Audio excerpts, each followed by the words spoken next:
Hello, my name is Yonatan Levoritz, or Yoni Levoritz, and I'm from the Levoritz Law Firm, located in downtown New York City, or we have offices also located in Nassau County. Today I'd like to talk to you about counsel fees. Specifically, the main section that people look to when they're seeking an initial order of counsel fees, meaning when you're first going into court, not for enforcement when you're seeking to enforce an order of the court, or you're seeking to get counsel fees for when someone did something wrong, but when there is a balancing act that has to be performed by the court when looking at who has the money and who doesn't have the money. And that is known as Domestic Relations Law 237A. It is the main section that people use when it comes time to set an initial order of counsel fees. So what are the basic guidelines when it comes to an initial order of counsel fees? You have to show, if you want to collect counsel fees, that you're the less moneyed spouse. If you're on the other side of the gamut and you're the person who doesn't want to pay counsel fees, you have to show that you do not have the money to pay what's being asked for in counsel fees, or that the amount being requested in counsel fees is outrageous. And you basically have to go through a few different factors which are not relevant to this video, but it comes down to showing that the matter is not complicated, the matter doesn't deserve it, there are alternative sources for this money to be paid, such as from marital funds that both parties can take the money from. There are things that you can look at when it comes time to pay counsel fees. The general rule, though, is counsel fees should be paid by the moneyed spouse to the non-moneyed spouse, and that money should be paid from separate property, that it should not be paid from a marital fund. I realize we just spoke about using a marital fund because some courts allow you to do that.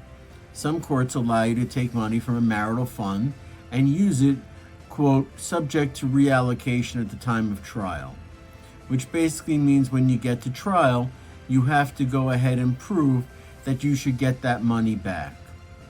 Now, that doesn't always happen.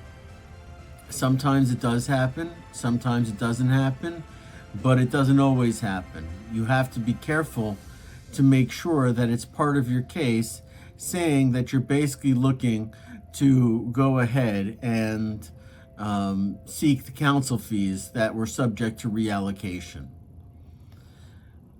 The non-moneyed spouse does not have to have a hearing on an interim basis, meaning during the course of the proceeding, in terms of counsel fees.